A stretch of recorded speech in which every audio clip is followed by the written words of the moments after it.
Écoutez, merci d'être là. Je me présente, je suis Hugues Brunet, je suis délégué général de la conférence des grandes écoles. Vous asseoir, oui. Et je ne suis pas ici pour vous parler du métier que je fais aujourd'hui, mais pour vous parler du métier que je faisais il y a à peu près 20 ans. Et pourquoi? Parce qu'il y a 20 ans, je n'étais pas à Paris, j'étais en Lorraine. Ça vous parle la Lorraine? Oui. Non. La Lorraine, c'est en gros Nancy, Metz, vous voyez? C'est-à-dire c'est à l'est de Paris, avant Strasbourg, d'accord? Et au sud de Luxembourg. Voilà. Donc c'est une région qui s'appelle la Lorraine. Et donc moi je m'occupais en Lorraine il y a 20 ans de ce qu'on appelle l'attractivité du territoire et de l'accueil des étudiants et des chercheurs étrangers. Et donc l'idée c'est de vous expliquer ce qu'on a mis en place pour l'accueil et puis surtout d'échanger avec vous pour voir ce qui pourrait être fait pour permettre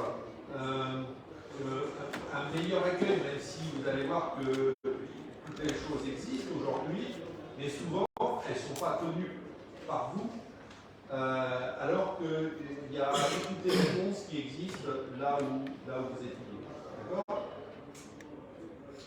Donc on va être, il est midi, on va être en gros 1 heure ensemble, hein, puisque après je vais devoir partir à 13h parce que j'ai un autre engagement derrière. Et donc, juste pour vous dire ce qu'est la conférence des grandes écoles, dont je suis délégué général depuis 2010. Donc, la conférence des grandes écoles, c'est une association qui comporte aujourd'hui 285 membres, dont 220 écoles françaises ou étrangères, mais essentiellement des écoles françaises, des grandes écoles, qui ont toutes comme point commun d'être des écoles qui forment qui offrent des diplômes qui sont soit post-baccalauréat, soit post-classe préparatoire. Et donc, une des 2 missions de la CGE, c'est de défendre en gros ce qu'on appelle le modèle des grandes écoles à la française. Et ensuite, nous avons une autre activité que vous connaissez certainement, qui est une activité d'accréditation, puisque c'est la conférence des grandes écoles, qui accrédite les formations qu'on appelle les MS, les masters spécialisés, ou les MSc, les Master of Science. Donc ça, c'est la conférence des grandes écoles. Je ne vais pas vous parler de la conférence des grandes écoles. Martine m'a demandé de venir ici parce qu'on a échangé ensemble et je lui expliquais le métier que je faisais il y a 20 ans en Lorraine et notamment la nécessité, en fin de compte, aujourd'hui, il y a un principe de base. On considère que vous, en tant qu'étudiante ou étudiant, vous êtes les meilleurs ambassadeurs de la vie et des études en France auprès de vos collègues qui pourraient être amenés aussi à faire le choix de venir étudier en France plutôt que d'étudier dans tel ou tel pays. Donc, je veux dire, votre rôle, il est naturellement extrêmement important, puisque c'est vous qui allez vous faire, c'est vous qui allez raconter comment vous avez vécu, de quelle manière vous avez vécu vos études en France. Et donc, en 2003, lorsque j'ai pris cette fonction-là, la première chose sur laquelle je me suis attaqué, c'était sur les questions de délivrance de titres de séjour. Parce que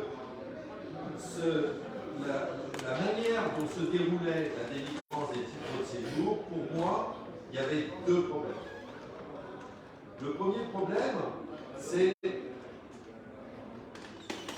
certainement on a dû vous le dire, lorsqu'on vous a donné votre visa étudiant pour venir en France, on vous a dit, dès que tu seras en France, il faudra que tu ailles prendre un rendez-vous pour pouvoir prolonger ton visa, le valider et obtenir un titre de séjour. Eh bien, à l'époque, en tout cas en Lorraine, que ça soit à Nancy ou à Metz, à Nancy, pour prendre un rendez-vous pour votre titre de séjour, il fallait aller à l'hôtel de police. Parce que c'est l'hôtel de police qui hébergeait le service des étudiants étrangers. À Metz, alors Metz, donc, qui est une ville presque frontalière, puisque vous avez en gros une grosse demi-heure avant d'arriver au Luxembourg ou d'aller en Allemagne. Et donc, à Metz, vous alliez en préfecture, mais il n'y avait pas de distinction entre le service des étudiants étrangers et le service des travailleurs étrangers. Donc vous voyez bien que si on prend le cas de Nancy, j'ai rien contre, j'ai habité 30 ans à Nancy, mais vous arrivez à un moment donné, au mois d'août, un dimanche soir, à Nancy, alors qu'il fait tout gris et qu'il pleut, et qu'on vous dit vous devez aller à l'hôtel de police pour prendre un rendez-vous, je ne suis pas sûr que ça soit le meilleur souvenir que vous gardiez de la première confrontation, la première, la première réunion que vous pouvez avoir avec l'administration française. Et donc, ça a été le premier point qui m'avait semblé extrêmement important de traiter, parce que pour moi, ça n'était pas un élément qui devait permettre de garder un meilleur souvenir de votre arrivée en France. Deuxième chose, c'est que on avait une durée de délivrance du titre de séjour qui était catastrophique.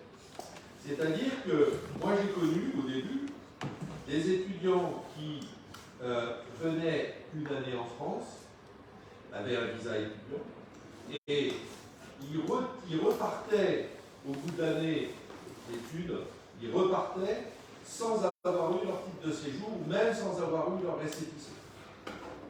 La difficulté de cette procédure extrêmement longue, c'est qu'en fin de compte, à un moment donné, vous allez vous trouver dans une situation qui est une situation extrêmement délicate. C'est-à-dire que vous allez vous trouver en situation irrégulière. Si vous avez un contrôle de police ou quoi que ce soit, je veux dire, vous pouvez être amené à avoir un certain nombre de problèmes. Donc, pour solutionner ces deux sujets, ce que j'ai fait, c'est qu'en fin de compte, j'ai sorti la procédure de titre de séjour des préfectures. Et je les ai installés dans l'université ou, en tout cas, dans des lieux qui étaient communs à l'université. En l'occurrence, à Nancy, c'était ce qu'on appelle un pôle universitaire aventureux. Ça a eu deux effets immédiats. Le premier effet, c'est que je ne dis pas que c'était systématiquement le cas, mais je vous laisse imaginer la manière dont certains services de la préfecture peuvent être plus ou moins bienveillants vis-à-vis d'un étudiant étranger ou d'un travailleur étranger lorsqu'il se situe dans son propre environnement. Et naturellement, nous ne pouvions pas dire grand-chose en expliquant que c'est peut-être pas la meilleure manière de donner, enfin en tout cas de permettre à ce que l'étudiant garde un bon souvenir des relations qu'il a avec la préfecture. Donc on a sorti ces dispositifs, on les a installés dans les universités, et à partir du moment où ils étaient installés dans les universités, on pouvait dire à l'agent de la préfecture, non, attendez, c'est pas comme ça qu'on s'adresse aux étudiantes ou aux étudiants. Parce que vous êtes ici dans des locaux universitaires, ce que retiendra l'étudiant et l'étudiant, c'est qu'en fin de compte, il est venu à l'université, on lui a parlé comme ça, c'est ça qu'il gardera. Il ne fera pas la différence que d'être un personnel de la préfecture. Donc ça a permis déjà considérablement de faire évoluer ce sujet-là. Le deuxième sujet sur la durée de la délivrance, on a passé un deal avec la préfecture. On leur a dit, nous, on ne va pas s'occuper naturellement de savoir si, madame, monsieur, vous pouvez avoir un titre de séjour ou vous ne pouvez pas avoir un titre de séjour. Ça, c'est votre truc, c'est votre business, c'est votre problème, c'est pas le nôtre. Par contre, nous, on s'engage à quoi? On s'engage au fait que le dossier pour demander le titre de séjour, ça n'est plus l'étudiant ou l'étudiante qui va l'envoyer à la préfecture, mais c'est nous qui allons l'envoyer. Et nous, on s'engage à ce que le dossier qu'on vous envoie, il soit complet. Parce que le problème, c'est que avant, ce qui se passait, je prends un exemple assez classique, hein, qui est la traduction d'un extrait de naissance. Bon, alors, c'est vrai que la particularité de la Côte d'Ivoire, je veux dire, compte tenu de la langue française, c'est plus simple. Mais vous prenez par exemple, je pense à ça parce qu'on avait une communauté assez importante de Thaïlandais, eh bien, on avait des actes de naissance qui étaient traduits, mais qui n'étaient pas traduits par un traducteur agréé, reconnu par la préfecture, ainsi de suite.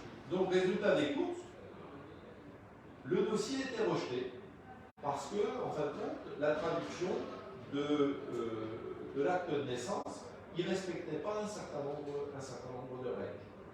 Et donc, vous vous retrouviez à la queue, dans une pile de dossiers, et avant qu'ils reviennent, il se passait des semaines et des semaines. Et là, on a considérablement, je vous dis, réduit la durée, puisque, en fin de compte, dans certains cas, on avait une année qui était la durée pour obtenir un titre de séjour. La mise en place de ce dispositif a permis de réduire à 3, 4, 5 mois maximum la délivrance entre le moment où vous preniez un rendez-vous et le moment où on vous remettait votre titre de séjour. Ça a été un élément extrêmement important et ça a permis d'aider considérablement à l'accueil des étudiants parce que c'est souvent un des points les plus délicats à mettre en œuvre. À côté de ça, vous arrivez dans un pays, vous avez souvent confronté à, je dirais, quelque chose de nouveau, et donc vous n'avez pas forcément tout de suite toutes les clés en main. C'est pour ça qu'on avait mis en place un autre dispositif, qui était un dispositif de guichet unique dans les gares SNCF et à l'aéroport de Luxembourg. C'est-à-dire qu'en gros, à la gare de Nancy, à la gare de Metz et à l'aéroport de Luxembourg, eh bien, on avait, pendant toute la période de rentrée, c'est-à-dire en gros du mois d'août au mois d'octobre, on avait des gens présents sur place qui étaient là pour capter les étudiants étrangers dès leur arrivée sur le sol français. Pour faire quoi? Simplement pour leur donner 2-3 clés qui peuvent vous changer votre vie. C'est-à-dire, en gros, l'étudiant vient souvent, il a une adresse, il sait qu'il va loger à tel endroit. Bon, comment on y va, où c'est dans la ville, on n'en sait rien. Et donc, l'idée, c'était de pouvoir expliquer l'endroit où il allait se loger, peut-être lui donner ce qu'on faisait souvent, un type de transport, parce que vous n'aviez pas eu le temps de faire le change, et donc vous n'aviez pas de devise pour payer un ticket au bus, par exemple, ce genre de choses. Et puis surtout, l'intérêt, c'est qu'on avait tous les interlocuteurs présents sur le site. la CAF, le CRUS, la sécurité sociale, pour à ce moment-là avoir un premier contact et répondre à un certain nombre de choses. Ça, ces dispositifs-là ont permis, en fin de compte, de s'assurer que l'étudiant, dès son arrivée, il pouvait avoir le minimum et comprendre le minimum et où il était et comment il pouvait, je dirais, découvrir l'endroit où il allait vivre un certain nombre de temps.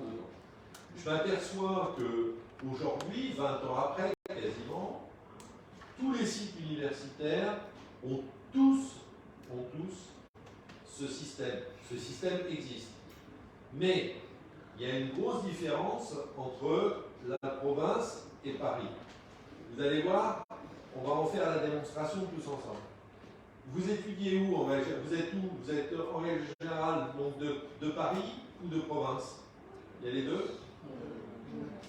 Qui est à Paris? Ok. Île-de-France, quoi. D'accord.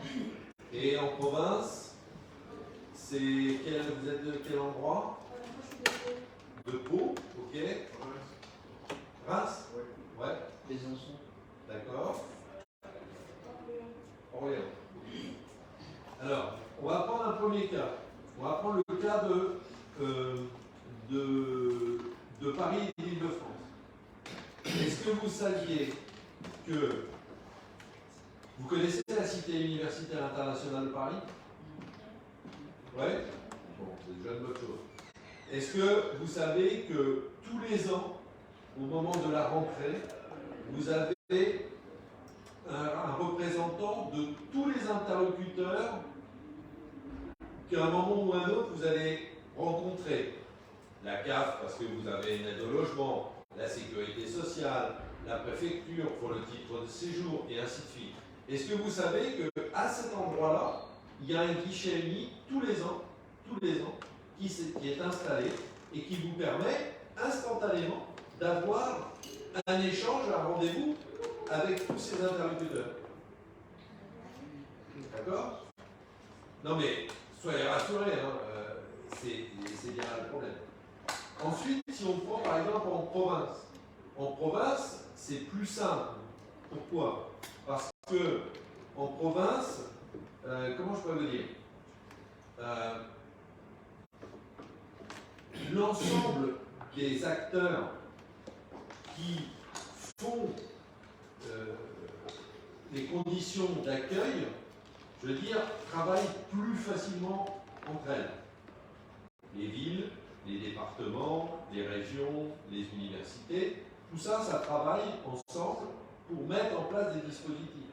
Et, par exemple, l'accueil en gare dont je vous parlais, par exemple, pour la ville de Nancy ou la ville de Metz, eh bien, la ville de Nancy, la métropole de Nancy, le département de Meurthe-et-Moselle, la région Lorraine, tout le monde participait financièrement ou pour nous aider à avoir des autorisations auprès de la SNCF pour pouvoir installer, je veux dire, ce stand pendant plusieurs semaines. À Paris, les choses sont plus compliquées. Et d'ailleurs, pour tout vous dire, moi je suis arrivé à Paris il y a maintenant un peu plus de 10 ans. Je venais de Lorraine et j'avais l'habitude de travailler avec les collectivités territoriales. La première chose que j'ai faite en arrivant à Paris dans mon nouveau métier, c'est de prendre contact, par exemple, avec la ville de Paris, avec la personne qui s'occupe de l'enseignement supérieur de la ville de Paris, pour échanger, voir comment on pouvait travailler ensemble et ainsi de suite. D'accord? J'attends toujours le rendez-vous. Voilà. Donc, c'est une grosse différence. Donc, vous voyez que aujourd'hui, on peut considérer que tous les dispositifs d'accueil, ils existent, sauf que la plupart du temps, ils ne sont pas connus de vous. Ils ne sont pas connus des bénéficiaires. Et donc, c'est pour ça qu'il peut y avoir plusieurs pistes. je pense que ça fait partie des choses qui nous ont rapprochés avec Martin Koivani. C'est comme ça qu'on s'est, que je suis intervenu, enfin qu'elle m'a demandé d'intervenir aujourd'hui. C'est que pour moi, il y a un interlocuteur qui pourrait vous donner cette adresse, qui pourrait vous donner ces éléments d'information. C'est ceux qui s'occupent du visa, c'est-à-dire c'est Campus France. Aujourd'hui, tout et tout, vous êtes passé par l'intermédiaire de Campus France. Parce que c'est la seule manière que vous soyez ivoirien, thaïlandais ou indien, peu importe, c'est le même dispositif. C'est-à-dire que Campus France est le point d'entrée pour demander un visa étudiant dans le cadre d'un projet d'études. Donc, il me semblerait légitime que, puisque, en gros, Campus France sait si vous allez habiter, si vous allez étudier à Orléans, si vous allez être à Pau, si vous allez être à Paris. Donc, il n'est quand même pas très compliqué de vous indiquer en disant, voilà, le guichet unique, l'interlocuteur qui pourra vous aider dans vos démarches, c'est-à-dire le premier contact, le premier lien, eh bien, c'est à tel ou tel endroit.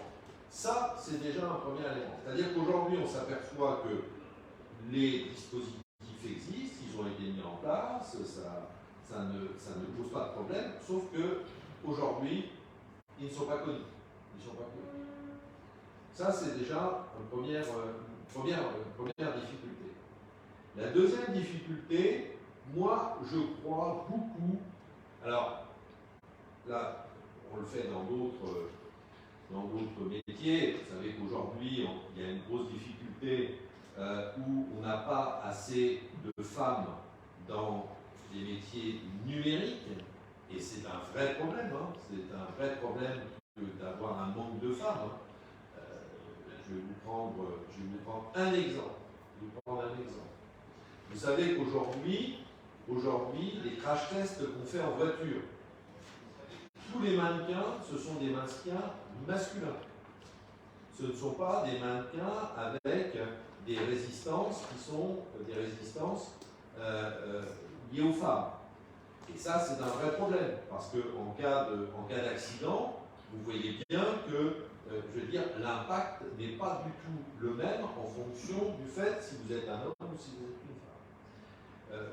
Un autre exemple, vous avez entendu parler de l'intelligence artificielle. L'intelligence artificielle, à la base, c'est un outil qui fonctionne avec un certain nombre de règles. C'est-à-dire, on donne un certain nombre de règles. Ces règles-là, on voit bien qu'aujourd'hui, tout le monde le constate, et on voit bien qu'il y a des approches qui sont des approches différentes suivant si on est un homme ou suivant si on est une femme. Et c'est tant mieux, c'est bien ça qui fait la richesse d'un travail collectif. Un dernier exemple, par exemple, les essais sur les médicaments. Vous savez que je crois que c'est sur les deux, puisqu'il y a toute une batterie de tests, il y a des phases, ce qu'on appelle. Sur les deux premières phases de test, eh bien, les échantillons féminins ne sont pas intégrés. C'est-à-dire qu'on va tester des médicaments uniquement sur des échantillons masculins. Alors, depuis, je crois, une dizaine d'années, les choses évoluent, mais évoluent doucement. Tout ça pour dire quoi? Tout ça pour dire que on voit bien que la difficulté que l'on a aujourd'hui pour attirer des femmes dans le numérique ou pour attirer des femmes dans les métiers scientifiques ou dans l'informatique, souvent, une des clés, c'est ce qu'on appelle le mentorat. C'est-à-dire, en gros, moi, je m'identifie à une personne en disant, ben oui, ce qu'elle a fait, ce qu'elle est, moi je pourrais aussi tout à fait faire la même chose et être comme elle. Et ça, c'est quand même important parce que ça permet, en fin de compte, de débloquer un certain nombre de clés, mais bon, ce n'est pas le sujet aujourd'hui. Pourquoi je vous parle de ça? Parce que je crois qu'il est important de capitaliser sur les expériences. venir à l'étranger pour faire une année ou plusieurs années d'études, c'est une expérience. Et comme toute expérience, je veux dire, ça a des avantages, des inconvénients, il y a des difficultés, il y a des choses plus heureuses, il y a des choses moins heureuses. Mais on s'aperçoit que le chemin de cette expérience est souvent le même. Et donc, il serait dommage de ne pas bénéficier de l'expérience d'un de vos collègues, par exemple, venus l'année d'avant ou l'année encore avant. Parce qu'en fin de compte, ces personnes-là ont rencontré les mêmes difficultés que vous. Et si ces personnes peuvent vous donner les clés plutôt que de les chercher par vous-même, c'est un gain de temps. C'est un gain de temps. Et là, une fois de plus, c'est le souvenir d'une expérience qui se passe dans des meilleures conditions. Donc, vous voyez qu'il y a deux choses. Il y a une première chose qui est qu'il faut qu'il y ait des dispositifs. Ça, ils existent. Il faut les faire connaître. Mais surtout, il faut aussi qu'à un moment donné, vous ne vous retrouviez pas forcément seul à un endroit donné, à un moment donné, et avoir un certain nombre de difficultés. Le mentorat, c'est une réponse. Nous, on a expérimenté une autre modalité qui a marché aussi très bien et qui d'ailleurs continue, pas uniquement en Lorraine, dans d'autres villes. Je sais qu'ils ont repris le dispositif, qui est un dispositif qui s'appelait Devine qui vient déjeuner dimanche. L'idée, c'était quoi? L'idée, c'était de demander à des familles, en l'occurrence, c'était à Metz, donc des familles de Metz, si elles acceptaient d'accueillir un ou plusieurs étudiants ou étudiantes étrangers à partager un déjeuner un dimanche. L'idée, c'est quoi? L'idée, c'était naturellement de permettre un brassage culturel, parce que au-delà de... C'est-à-dire, ce qui vous a toutes et tous attiré dans la France, c'est naturellement, en premier, aujourd'hui, la qualité de la formation, de suivre telle ou telle formation, parce que pour vous, c'est des perspectives de tel ou tel emploi, c'est des perspectives de mise en œuvre de votre projet. J'en doute pas. Mais c'est aussi pour vivre l'expérience française, vivre cette expérience française.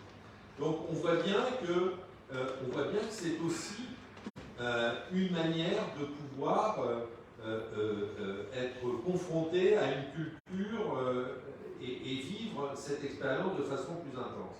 Mais surtout, on s'est aperçu de quelque chose dont on n'avait pas imaginé au départ, c'est que les liens entre les étudiants et la famille se maintiennent en dehors de ce déjeuner.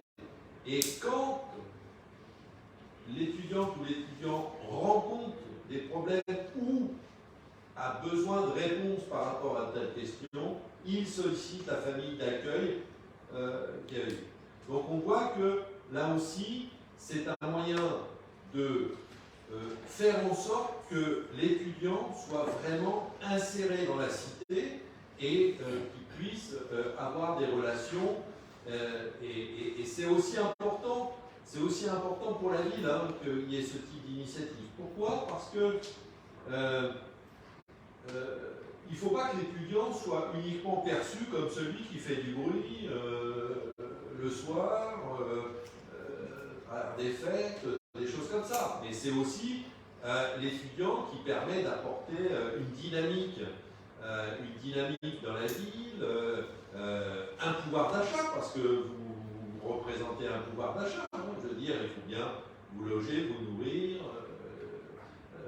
Donc, vous représentez un pouvoir d'achat.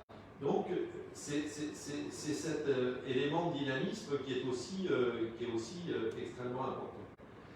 Et moi, je trouve que ce qui pourrait être un rôle, même s'il y a des difficultés, mais ce qui pourrait être un rôle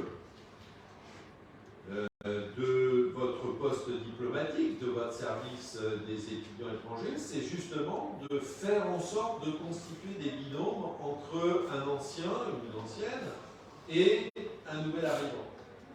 Je vous assure que ça peut changer radicalement les choses.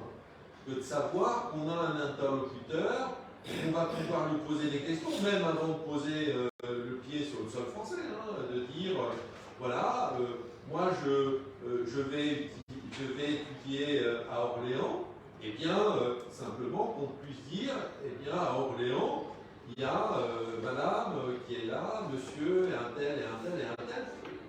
Je veux dire, ça permet déjà de créer des liens. Et puis, c'est très complémentaire par rapport au dispositif dont je vous parlais, par rapport au déjeuner, au partage d'un repas. Pourquoi? Parce que, en fin de compte, vous allez, à travers un même vécu, puisque vous arrivez cette année, mais votre collègue qu'on vous aura identifié, il est arrivé l'année dernière ou l'année d'avant, et il a rencontré les mêmes difficultés, ou en tout cas, il a été confronté aux mêmes questions. Donc, ça permet de faciliter considérablement. Donc, on voit bien que l'accueil des étudiants étrangers, la bonne qualité de l'accueil, c'est quand même un sujet où tous les acteurs ne doivent en gros s'articuler les uns et les autres, et que chaque dispositif dans son coin ne suffit pas. C'est-à-dire que les dispositifs qu'ont mis en place les étudiants, les établissements universitaires, que ce soit les universités ou les grandes écoles, ne suffisent pas s'ils ne sont pas connus.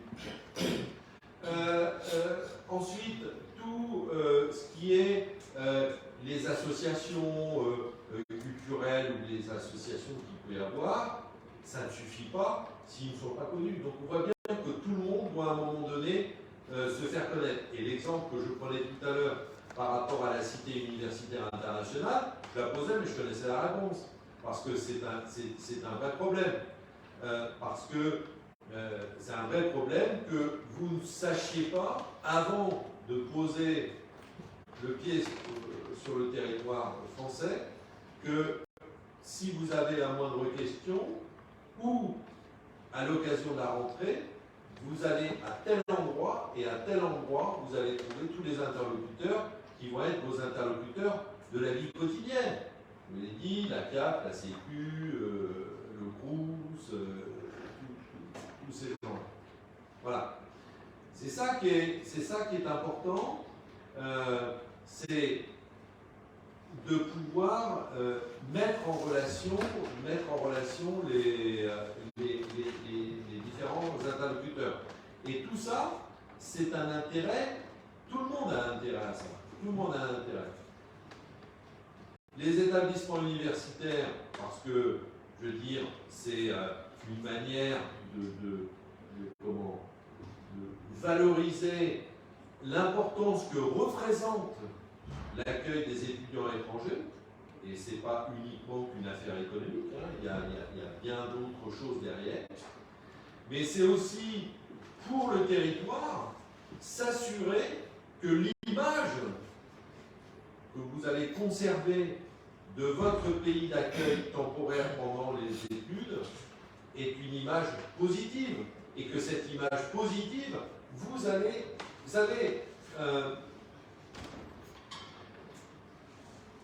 non, je ne vais pas vous raconter ma vie, mais avant de m'occuper d'attractivité, je travaillais sur des techniques industrielles, notamment japonaises.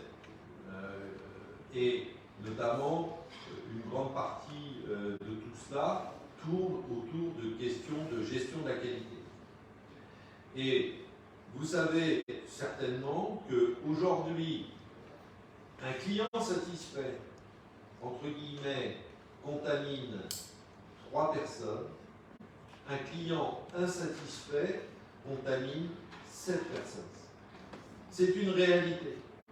Eh bien, transposez ce modèle-là à l'accueil et vous comprendrez l'intérêt majeur de vous accueillir dans de bonnes conditions.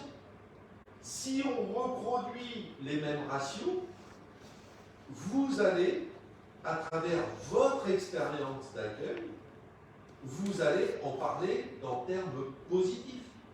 Si vous avez une expérience qui est moins bonne, voire mauvaise, vous allez en parler en termes négatifs. Et vous voyez que l'impact sur vos collègues qui ont comme projet de venir faire leur étude en France, eh bien, ne va pas du tout être la même en fonction de l'accueil. Donc on voit qu'il y a vraiment un intérêt et il y a quelque chose qui est de positif et partagé de part et d'autre. Vous, dans les conditions dans lesquelles vous êtes accueillis et la manière dont vous allez répercuter les modalités d'accueil, et le territoire qui, en fonction de la qualité de l'accueil, va être un lieu plus ou moins attractif pour de nouveaux candidats à venir étudier, même si, naturellement, je ne dis pas que le choix du lieu d'études est fait en fonction des conditions d'accueil. Les agents n'ont pas. On voit bien que le point d'entrée, c'est je vais choisir telle université, je vais choisir telle école, je vais choisir telle ville, en fonction d'un certain nombre de critères. Et ça, pas les critères des conditions d'accueil. Mais au bout du compte, on voit que ces conditions d'accueil, elles sont extrêmement importantes et elles sont importantes pour tout le monde. Donc on voit bien que cela doit être, j'allais dire un combat, mais en tout cas, on voit bien que c'est un projet qui est un projet collectif et qui ne peut pas se construire, chacun ne peut pas le construire dans son coin. C'est bien un projet collectif et qui doit être construit collectivement. Comme ça, pour vous, l'accueil en France, c'est quoi aujourd'hui? Si on prend sur une échelle de 1 à 10,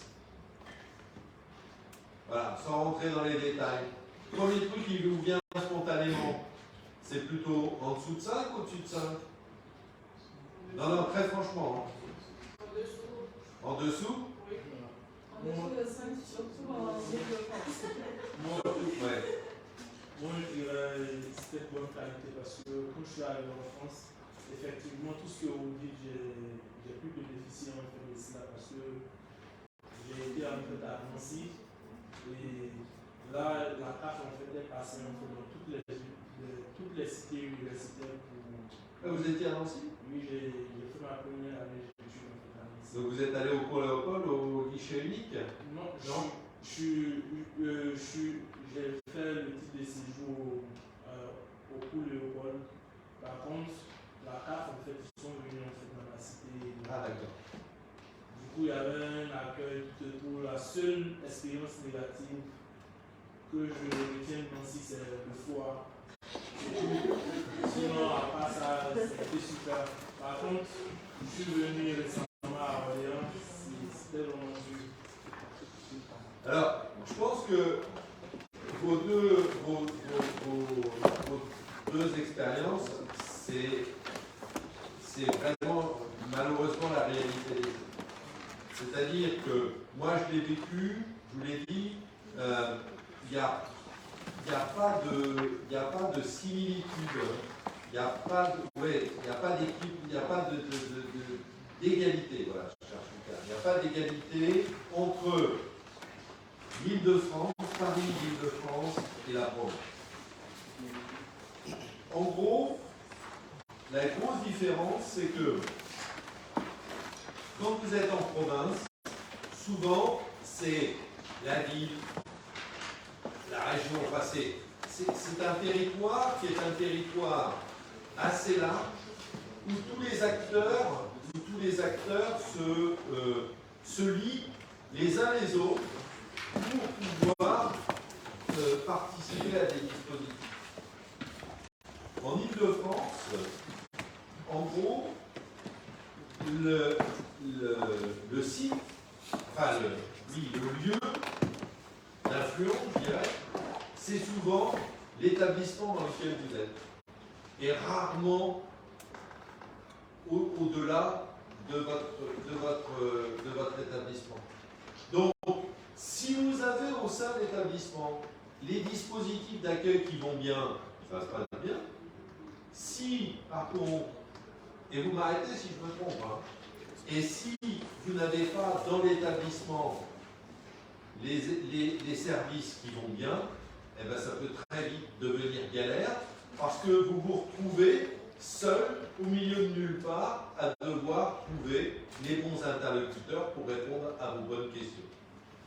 Et c'est là où on voit que éventuellement un binôme avec un mentor, je veux dire, ça peut être un élément d'aide parce qu'il va pouvoir à ce moment-là vous donner, vous dire, mais attends, tu n'y es pas, c'est pas la peine d'appeler là, jamais été un bonbon, il faut plutôt que tu appelles là. Ce genre de choses. Pourquoi? Parce que c'est ni plus ni moins que la restitution d'une expérience vécue. Après, faut juste apprendre mon raison quand je suis arrivée à la main, j'étais dématérialisée. Donc, et j'ai vécu les deux expériences en cité universitaire et région parisienne. Et aujourd'hui, je ne me sens pas capable de mentorer un nouvel arrivé parce que la procédure n'est plus pareille. Je peux plus lui dire d'aller en préfecture ou à Paris-Saclay pour avoir des conseils ou des conseils. Et c'est là la difficulté. Comment aider avec les changements? Et ça fait combien de temps que vous êtes en France? Ça fait 5 ans. Eh oui, c'est ça. Je suis désolé. Oui, c'est ça. Non, mais c'est pour ça que je dis que, à mon avis, ce qu'il faut, c'est prendre un binôme qui est arrivé l'année d'avant, au maximum 2 ans. Justement, parce que, et c'est tant mieux, les choses évoluent plutôt positivement. Et entre, je vous dis, franchement, je m'aperçois que 20 ans après, parce que j'ai un peu regardé, je savais que j'allais en parler avec vous, donc quand Francine m'a demandé de participer, j'ai regardé un petit peu ce qui se faisait. Bon, aujourd'hui, on trouve à peu près tout dans tous les sites. À peu près. Mais c'est clair que les choses ont considérablement évolué, c'est tant mieux. Hein, c'est tant mieux. Donc je pense que malheureusement, bon, voilà, vous êtes tellement intégré aujourd'hui, je veux dire, vous n'avez plus, enfin, il y a tout un tas de questions que vous ne vous posez plus. Voilà. Et c'est ça la différence, de ceux qui arrivent. Oui. Moi, je voulais rebondir sur ce qu'elle a dit. Après, l'intégration, ce n'est pas seulement administratif. Non. Donc, quelqu'un qui a une expérience de 5 ans en France, bien sûr, il peut mentorer un étudiant qui vient d'arriver, pas seulement administrativement, mais il y a toute l'intégration dans la ville, il y a un tas de choses. Tout à fait. C'est pour ça que, hormis le dispositif dont je vous parlais, là, qui s'intitulait donc Devine qui vient déjeuner dimanche, on avait aussi une autre manifestation que l'on effectuait où on demandait, en fin de compte, aux étudiants étrangers de se regrouper souvent par nationalité et d'organiser des stands de découverte de la culture de leur pays. Souvent, ça se faisait à travers la nourriture, ce genre de choses, mais il y avait un double objectif pour ces dispositifs.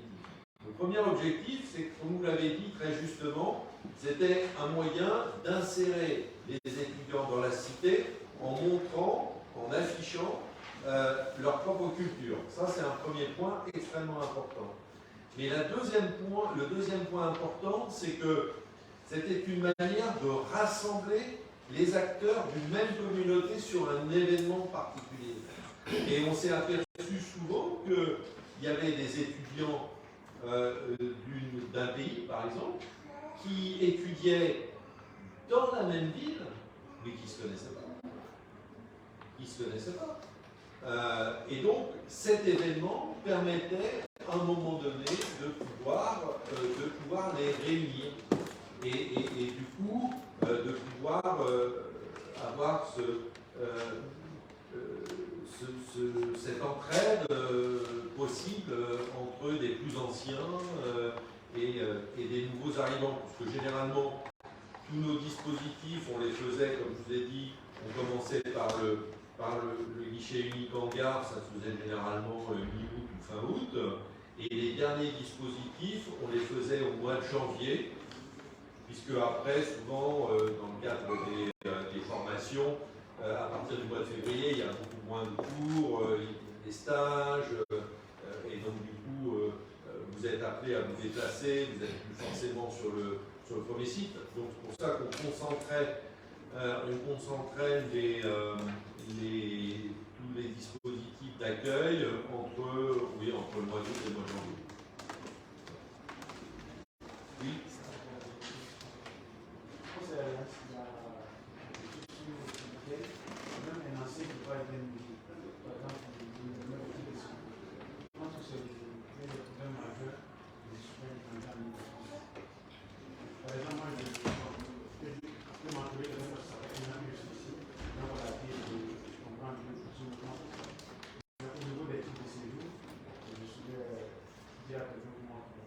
Parce que j'ai fait ma demande de l'université Calvé, jusqu'à présent, j'ai fait mon titre de séjour. Il va expirer en. J'ai juste la décision favorable. Est-ce que j'ai un niveau que je dois m'autoriser le site sur lequel il va C'est ça. la demande. Vous avez complètement raison. Après, j'ai le service, j'appelle le service des étudiants étrangers. Ils ont juste voulu d'attendre. Si c'est un niveau, je lui dis d'attendre le service. Ils vont lui de patienter, c'est comme si je n'ai pas. Non, vous avez raison. Je veux dire que ce rôle de mentor, il doit, dans le cas de figure que vous soulignez, ça doit être uniquement de dire tu vas à tel endroit ou tu te connectes à tel endroit. C'est tout. Parce que derrière, je ne dis pas que ce que nous avons fait en Lorraine, je veux dire, est le modèle idéal. Enfin, en tout cas, c'est celui qui a démontré son efficacité. Après, ce sont des personnes, je veux dire, vous prenez par exemple en Lorraine, on avait sur Épinal, on avait 2 personnes tout au long de l'année. Sur Nancy, nous étions 8, et sur Metz, nous étions 4. Mais les 8 personnes sur Nancy, il y en avait 2 qui étaient spécialisés sur la procédure de titre de séjour. C'est eux qui connaissaient exactement, en fonction de votre propre situation, de votre pays d'origine, de telle ou telle chose, ce qu'il fallait, ce qui risquait de bloquer, où ça risquait de bloquer, et ainsi de suite. Donc, vous avez complètement raison. Il ne faut pas non plus, à travers ce mentorat, une prise en charge. C'est-à-dire que votre rôle ne doit pas être de faire à la place d'eux. Mais votre rôle doit être simplement de dire c'est plutôt là qu'il faut que tu regardes plutôt que là. C'est tout. Est-ce que vous êtes confronté au même problème que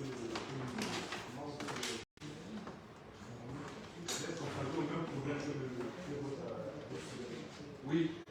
Par exemple, les gars avancent autour des sous et vous-même n'êtes pas encore venu. Alors, bon, après, c'est vrai qu'en Ile-de-France, il y a une particularité parce que la difficulté, c'est qu'il y a une quantité, c'est la quantité, quoi. Le problème, c'est ça. C'est-à-dire que la question des titres séjour étudiants, la difficulté, c'est vous avez deux facteurs qui sont difficiles à réguler. Le premier facteur, c'est la temporalité. C'est-à-dire qu'en gros, c'est une activité saisonnière.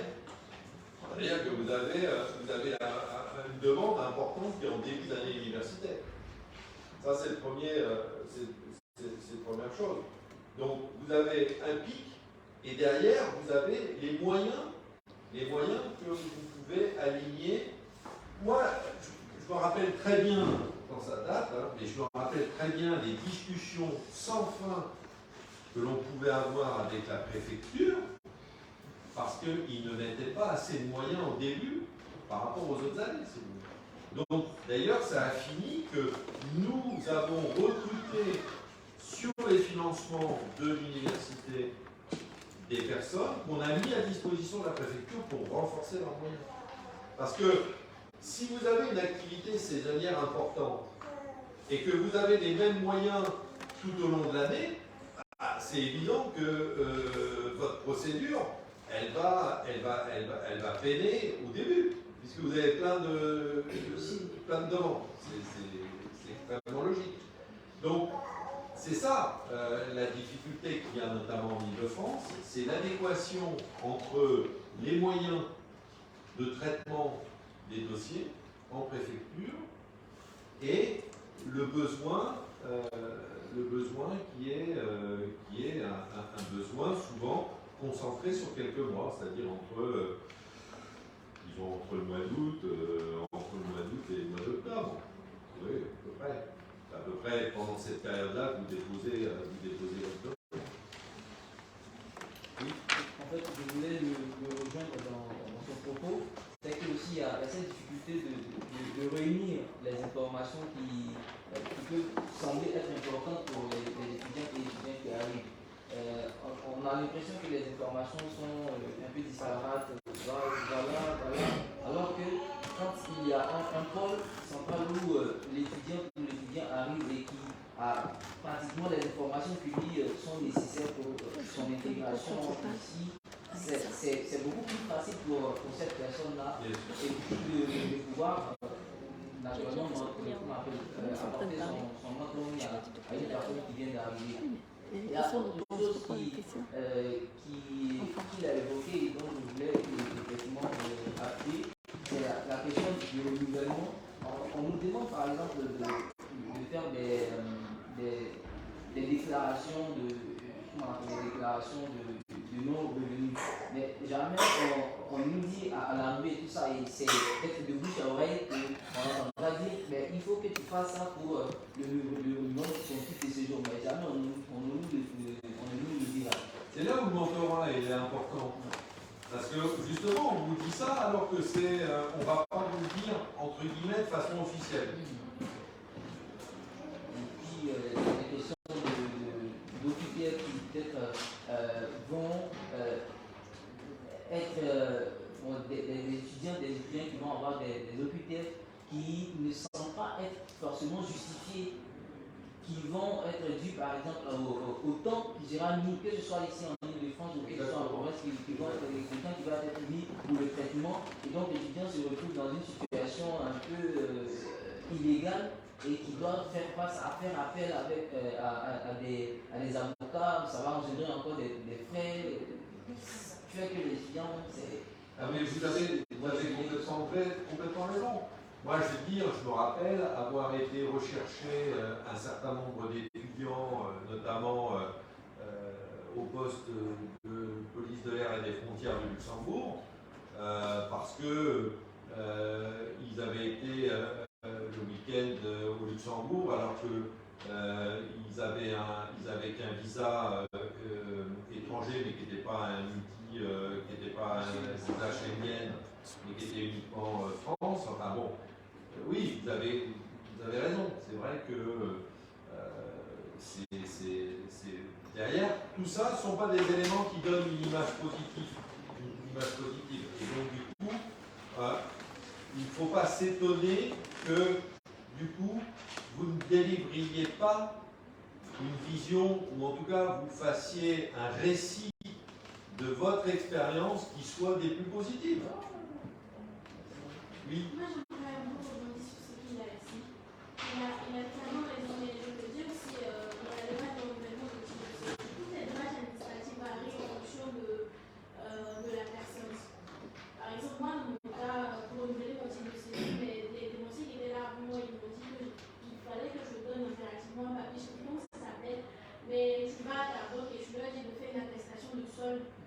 Je sais pas, parce que Ouais. ils avaient été confrontés à ça. Donc moi, j'ai pas C'est-à-dire que vous puissiez démontrer que vous aviez le niveau de ressources suffisant pour pouvoir vivre en France. C'est plus à un nom, je parle de lequel, mais c'est ça. C'est ça. Pour moi, sans avoir cherché les informations exactes, je suis automatiquement partie à ma banque et j'ai fait le papier. Mais une grande été m'a surprise, ils ne m'ont pas demandé ça. Voilà, du coup, ça varie, d'une personne, d'un individu à un autre. C'est un peu difficile de mentorer quelqu'un, surtout que je peux mentorer quelqu'un en fonction de tes expériences, mais le filleul ne sera pas forcément confronté à ce que toi tu as vécu. C'est vrai, c'est vrai. Mais de toute façon, ça n'est pas une surprise. Je veux dire que vous voyez que vos interrogations, les interrogations que vous remontez, pour la plupart, elles sont sur une procédure qui est la procédure des titres de séjour, qui est la procédure la plus délicate, la plus difficile à réaliser pour un étudiant étranger, soyons clairs. C'est ça. Et là, après, on peut effectivement regarder des différences d'approche des pays. Je vais vous prendre un exemple. Bon, vous savez que un titre de séjour aux Pays-Bas, vous l'obtenez à la supérette du coin, qui, une fois sur deux, sert aussi de coffee shop. C'est comme ça que vous demandez votre titre de séjour aux Pays-Bas.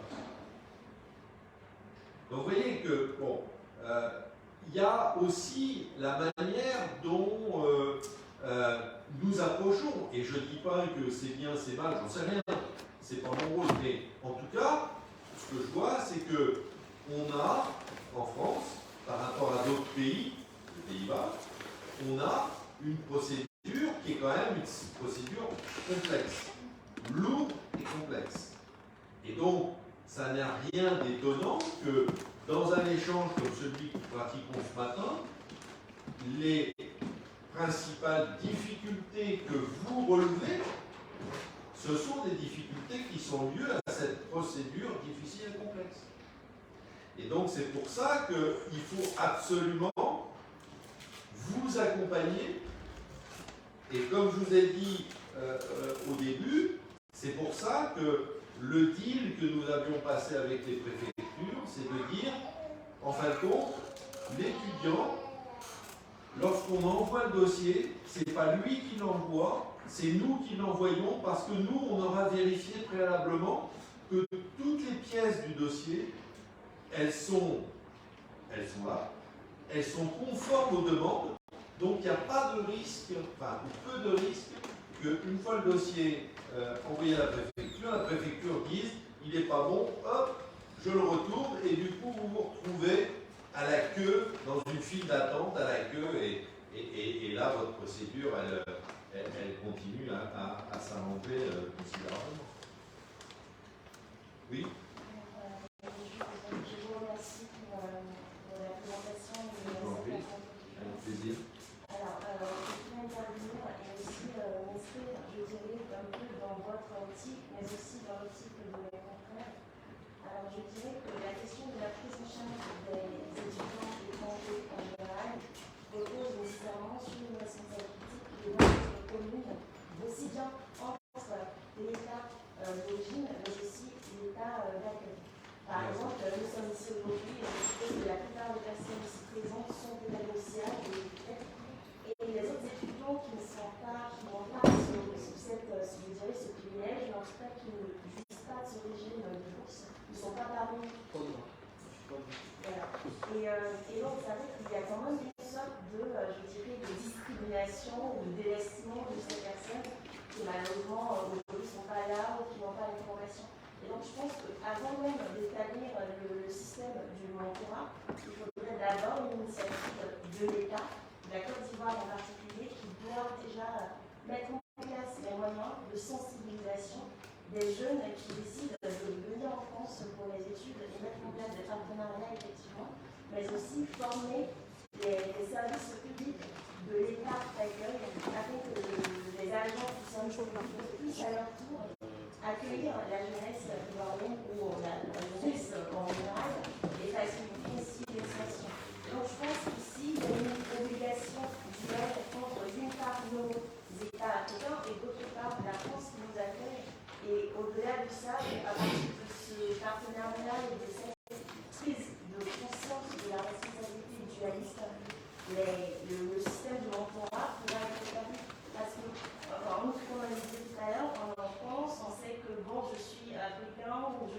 je suis asiatique, ok, mais je ne sais pas réellement ce que tu fais, d'où tu viens, quelles sont tes difficultés. Et pour pouvoir prendre conscience de tout ça et pour un système de mentorat plus efficace, tout passe nécessairement et pour moi obligatoirement par l'État, la Côte d'Ivoire et la France.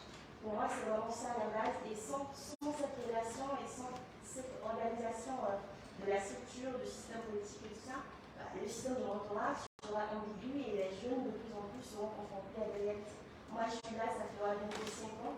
Et depuis, déjà, ici de une année passée en France, j'ai eu à échanger avec d'autres étudiants ivoiriens. Et on se rend compte effectivement que la question de la prise en charge du titre de séjour ou encore de la déclaration des impôts se fait de façon très casuistique, selon la région, selon la ville, selon la situation particulière de l'étudiant. Par exemple, moi j'étais confrontée à des difficultés relatives au logement. Quand je m'approchais des courses, on me disait oui, c'est bien, vous êtes dans la précarité, certes, mais vous n'êtes pas boursière. Par conséquent, vous n'êtes pas prioritaire. Et tout ça, pour moi, il faudrait revoir ce système-là, établir une certaine simplification, comme vous l'avez dit tout à l'heure, mais aussi une uniformité, une unicité de la procédure, afin de mettre les étudiants procédants boursiers que non boursiers dans la même situation, afin que ceux-ci puissent jouir des droits qui leur sont propres. Pour moi, c'est vraiment ça la solution. En tout cas, moi je vous remercie de votre intervention. Je veux dire, franchement, il n'y a rien à ajouter. Je veux dire, vous avez absolument tout dit. Moi j'ai découvert avec stupéfaction, parce que peut-être les 61 ans, c'est peut-être encore très naïf, j'en sais rien. Mais le poste, prenons le cas de la Côte d'Ivoire, le poste ici, le bureau des étudiants en particulier, n'a pas une idée précise des étudiants et étudiants ivoiriens présents sur le sol français. Moi, je veux dire, quand on m'a expliqué ça, moi je suis tombé de l'armoire. Surtout que il y a les modalités de le faire. Il y a les modalités. Je veux dire que tous ceux qui ont reçu un visa français, je veux dire, c'est pas pour l'encadrer dans votre salle de bain. C'est quand même bien qu'à un moment donné, vous allez venir en France, puisque vous en avez fait la demande. Donc, vous avez 300% raison. C'est bien, effectivement, on voit bien que, de toute façon, la question de l'accueil et la question de l'attractivité, c'est pas l'affaire de l'un ou de l'autre. C'est un travail collectif où chacun peut apporter un certain nombre d'éléments et au bout du compte, soit tout le monde sera perdant, soit tout le monde sera gagnant. C'est exactement ce que vous décrivez. Et je veux dire, je ne peux rien dire de plus. Je crois que vous avez vraiment dit tout ce qu'il fallait dire. Et je pense que s'il y a quelque chose à retenir de ces conditions-là, c'est effectivement, je pense que aujourd'hui les dispositifs existent, mais il y a un alignement de planètes qui doit absolument se faire, c'est-à-dire des bons dispositifs en face des bonnes personnes au bon moment. Si vous avez un de ces trois éléments qui n'est pas aligné par rapport aux deux autres, c'est foutu, c'est pas bon. En tout cas, c'est moyen. Si on vous donne des indications, je veux dire, 2 ans après votre arrivée, vous n'avez plus rien à faire parce que vous êtes débrouillé, vous, pour les avoir. Si vous n'avez pas les bons dispositifs, vous allez galérer. Vous voyez, donc c'est bien un alignement de ces trois planètes, c'est les bons dispositifs auprès des bons interlocuteurs au bon moment. Et c'est ça qui doit, à mon avis, guider toutes les parties prenantes. Et comme vous l'avez dit, si toutes les parties prenantes sont dans cette dynamique-là, avec cette volonté d'alignement, eh bien, au bout du compte, je veux dire, vous vivez une expérience qui est nouvelle, mais dans de bonnes conditions, et vous en garderez immanquablement un bon souvenir. Et donc, vous diffuserez, vous effectuerez un récit de cette expérience qui sera un récit positif. Voilà. Et il est 13h. Pile poil. Ben écoutez, merci beaucoup de cet échange. J'ai été ravi. Et puis, écoutez, voilà, je pense que c'est une première édition. Ça permet de poser un certain nombre de choses. Voilà, les choses ne se font pas du jour au lendemain. Ça doit se faire petit à petit. Et bien, petit à petit, les choses s'amélioreront et j'espère que voilà, ça permettra d'accueillir encore plus d'étudiants étrangers dans de meilleures conditions. Et la France a toujours été un pays, traditionnellement un pays d'accueil. Pour moi, ça ne doit pas changer. Au contraire, ça doit encore se renforcer. C'est vrai que la pandémie a quand même freiné pas mal de choses, hein, puisque il y a eu des pays qui ont freiné considérablement, notamment les pays asiatiques, l'Asie, enfin la Chine en particulier, pardon. Il y a eu c'est vrai qu'ils délivrent peu aujourd'hui de visas de sortie pour leurs ressortissants. Mais bon, la France est un pays d'accueil, c'est pour ça que j'ai travaillé et que je me bats pour que, effectivement, ça puisse continuer à l'être, hein, parce que, voilà, je pense que il y a beaucoup de choses à apprendre et à partager, et c'est tant mieux, et si vous pouvez en bénéficier, j'en serai le premier en haut. Voilà.